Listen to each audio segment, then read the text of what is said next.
What are they learning in the Transit cycle? What parsha? I think it's right in the middle of Ekev. So Moshe Rabbeinu describes Cheda Egel, Transit cycle. Moshe Rabbeinu's take on what happened to Cheda Egel. So he starts with, I made some notes here.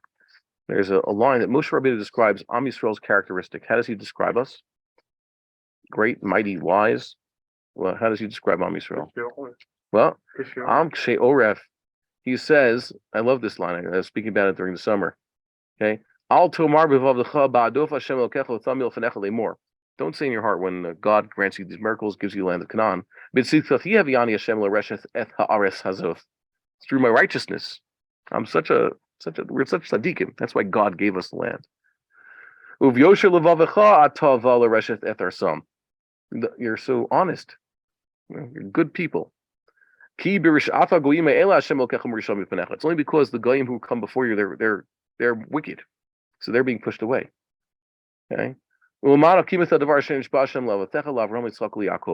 get the land because God promised it to your ancestors. You're not getting it on your own merit. The goyim lose it, and Avram and Yaakov get it, but you don't.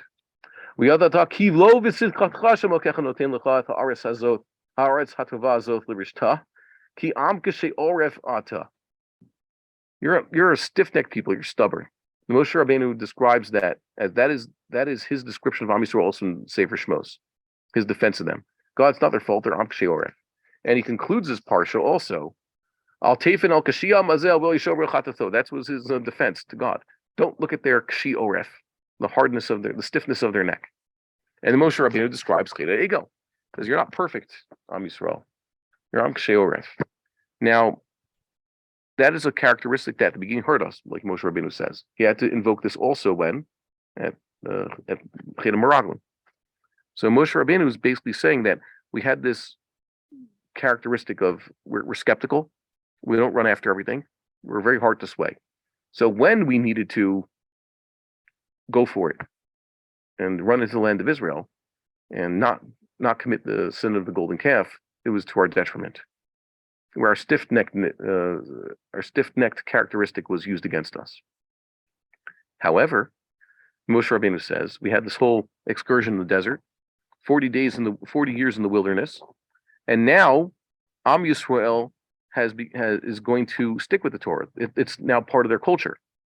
So the new generation is going to be stiff-necked, but it's going to be used to their advantage. He's turning the disadvantage into an advantage. So once again, we find the same problem with Am Yisrael nowadays. If you're too stubborn, you want to stick to the old ways, it could hold you back when Geula is at stake. Sometimes, like Rabbi Soloveitchik himself wrote, you have to be a Joseph. You have to be a dreamer and try new things. We can't just say that, we're just doing what we've always done and we're going to stick to it. Sometimes you have to think, maybe a Navi's telling you to do so. Maybe God himself is knocking on the door and telling you, get over your whatever it is you're doing until this point. But during Shmad, it saves us. In times of Shmad, being an Am Kashei Oref, during persecution, sticking to it's what gives people the strength to die in martyrdom. That's what Am Kashei Oref can be used. So Moshe Rabbeinu had to teach them when to use this midah.